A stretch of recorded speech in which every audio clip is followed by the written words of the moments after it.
द्वारां दुरादर्शां नित्यपुषां करीश्वरेकं सर्वभूतानां स्वामियो भक्त्वे श्रियं श्रीगन्धां धारयामि योपापुष्पं वेद पुष्पान् प्रजावान् पुष्पान् भवति चन्द्रमामा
కంపెనీ అక్కడ తీసుకుంటారు సార్ 6 మంది ఎమ్మెల్యేలు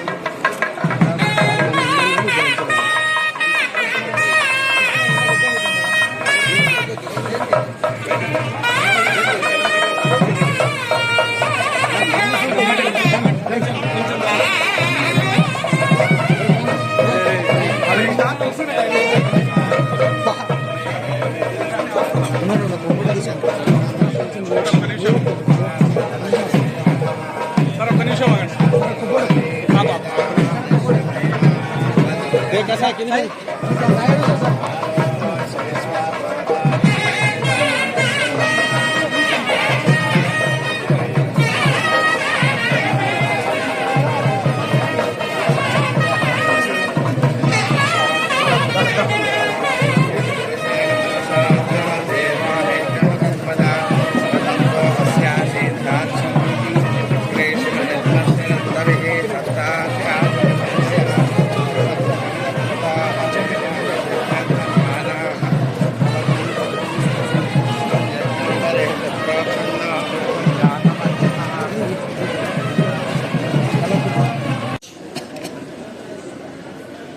శ్రీశైల మల్లికార్జున స్వామి వారి దర్శనం చేసుకొని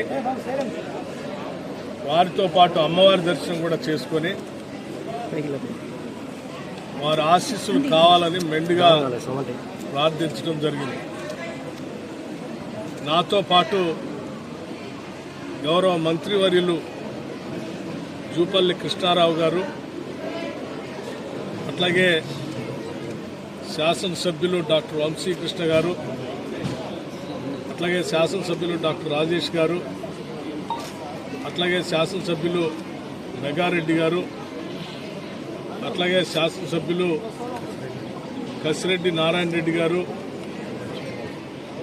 అట్లాగే ఎన్ఎం శ్రీనివాస్ రెడ్డి గారు, ఇంకా ఇతర పెద్దలందరితో కలిసి స్వామివారి ఆశీస్సులు తీసుకొని ఇరు రాష్ట్ర ప్రజలందరూ కూడా సుభిక్షంగా ఉండాలని, ఋతుపవనాలు బాగా రావాలని, పంటలు బాగా పండాలని, ఎటువంటి కరువు కాటకాలు లేకుండా అందరి జీవితాల్లో వెలుగు నిండాలని చెప్పి వారిని తెలంగాణ రాష్ట్ర ప్రభుత్వం తరఫున వేడుకోవటం జరిగింది.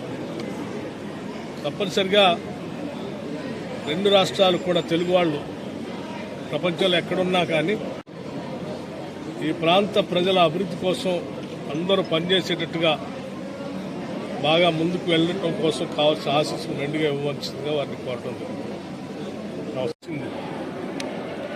దానికి సంబంధించి ఋతుపవనాలు రాకముందే మాకు ఇక్కడ ఉన్నటువంటి హైడల్ పవర్ ప్రాజెక్టుని సమీక్షించి తద్వారా పెద్ద ఎత్తున హైడల్ శ్రీశైలం తెలంగాణ ప్రాంతానికి హైడల్ పవర్ ప్రాజెక్టు చాలా అతి ముఖ్యమైనది.